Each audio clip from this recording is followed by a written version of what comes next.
Hello, and welcome to Agrosive Physics. Today is day 23, and what I'd like to do today is talk about the methodology we're going to use in order to solve projectile motion problems. But let's revisit the question we had a few days ago. Which ball will land first?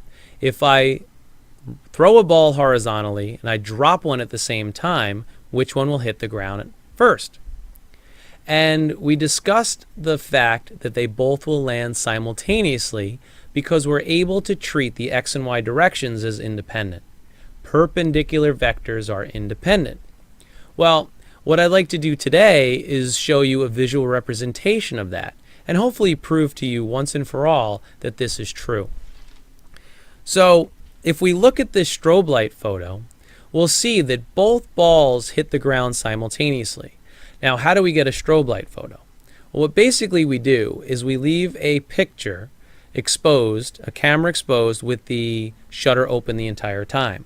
And we have a strobe light flash at a specific rate of frequency.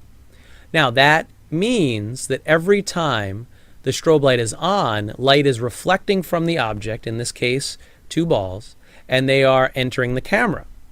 Well, as the balls move, we're only seeing them when the light is flashing. And if we have a consistent flash rate, we're going to see the balls in different intervals of time, each meaning a certain amount of time has passed. So in this case, we have the red ball moving vertically, and we have the yellow ball moving horizontally forward. It's just being pushed forward at the same time. Well, you'll see that over the course of time, they both are at the same height.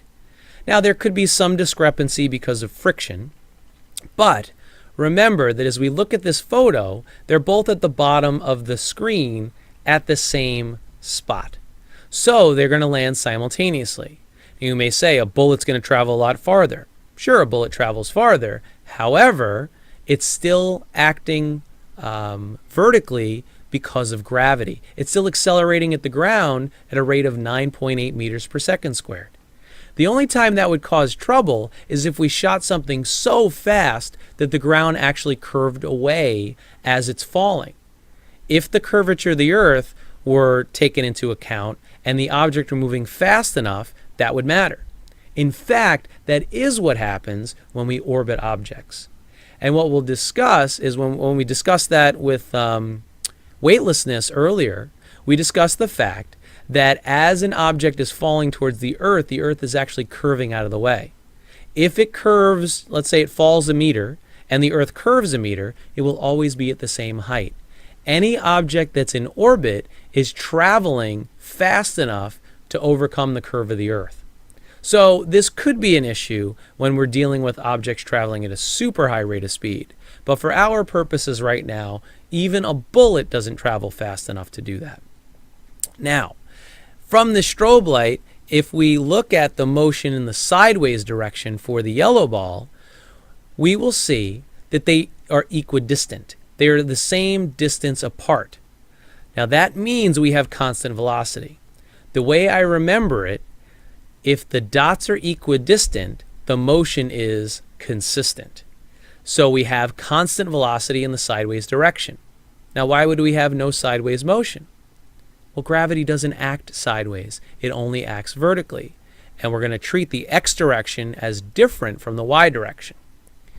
Now, if we look at the y direction, we'll see that the dots are getting farther apart, which means we have accelerated motion. So, if the dots are equidistant, the motion is consistent. If the dots are ever changing, the motion is accelerating. Maybe not as good a mnemonic, maybe not as good in terms of poetic license, but equidistant, consistent, ever-changing, accelerating. So if the dots get farther apart, you're accelerating. If they're farther apart, you're speeding up. What do you think is going to happen if the dots are getting closer together? You got it. They're slowing down. So just looking at the dot pattern from an object in motion, you can determine whether or not it's accelerating or moving at a constant rate. There's a device called a ticker tape machine that physicists have used throughout physics courses to represent the motion of objects. With higher technology, we use motion sensors, and it does the work for us. It graphs it, directly in real time. But the original physics courses, the physics course I took when I was in high school back in 1992, we were using ticker tape machines to represent motion. So we'd have objects connected to a roll of paper. It was carbon paper. And we would drop objects down ramps or drop objects vertically. And we had what we called a spark timer. And the spark timer moved basically a piston at a rate of 60 hertz because the rate of electricity is at 60 hertz in our country. If we did this experiment in Europe, it would be 50 hertz. But when it oscillated 60 times a second, kind of like maybe an old telegraph machine, but really fast, what would happen is it would make a dot on the paper 60 times every second. Well, as we move the object forward, it would spread the dots out. Constant rate, the dots would be equidistant. Acceleration, the dots would get farther apart or closer together. We were able to measure how far apart they were and actually make a graph by hand. And in class, I think that's something we're going to explore. But for now, remember that equidistant dots, consistent, changing dots, accelerating. A little mnemonic to remember. But in this case, although the balls are traveling at the same height each time, they're getting farther apart, and it's going to represent accelerated motion. Now, why would the objects accelerate in the vertical direction? You got it, acceleration of gravity.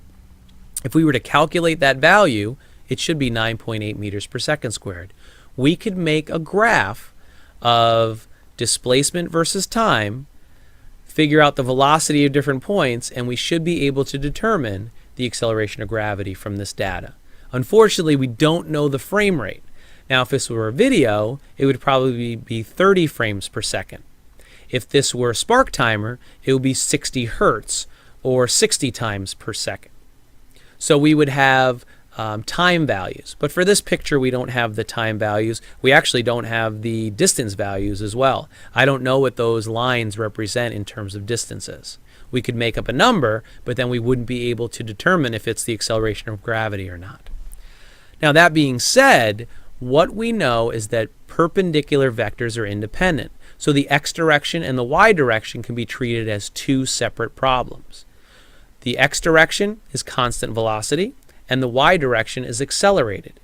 And if we have uniform motion in each direction, we can use the big five equations to calculate whatever it is we want to find in either of the two directions. But it's important to realize that there's one variable that's constant for both directions, and that's the time. And that's the variable that's going to allow us to bridge the gap between the x and the y directions. That's the variable that is going to be the key to solving projectile motion problems. T is the key. Now, that being said, if we treat each problem as a separate entity and we combine them together to find the displacement in the y or the time for either one, we're going to be able to solve more complex problems. So for today, I just wanted to discuss the qualitative concepts of that. We can solve these problems because they're perpendicular. I wanted to give you a visual representation so you can see that representation, the fact that the x and the y directions are the same in this case. And tomorrow what we'll do is we'll look at solving actual problems using our givens lists and solving for actual variables. But for today, if we treat the x and the y directions as two separate problems, we're going to be able to solve any two-dimensional projectile motion problem.